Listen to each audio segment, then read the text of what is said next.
नाजरीन अस्सलाम वालेकुम। IND टुडे न्यूज में आपका खैर मकदम करते हैं।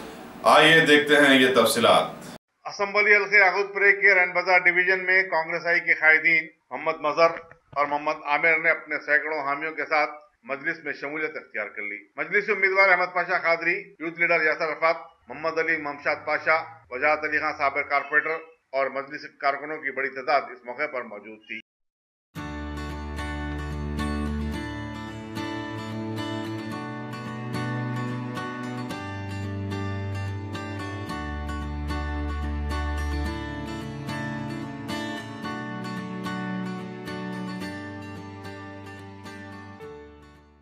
अगर आपने हमारे चैनल को सब्सक्राइब नहीं किया है तो आपको यहाँ सब्सक्राइब बटन दिख रहा है, उसे क्लिक करिए और सब्सक्राइब कीजिए और साथ ही साथ बेल आइकॉन को भी क्लिक करिएगा जिससे कि आपको ताज़ा अपडेट मिलते रहे।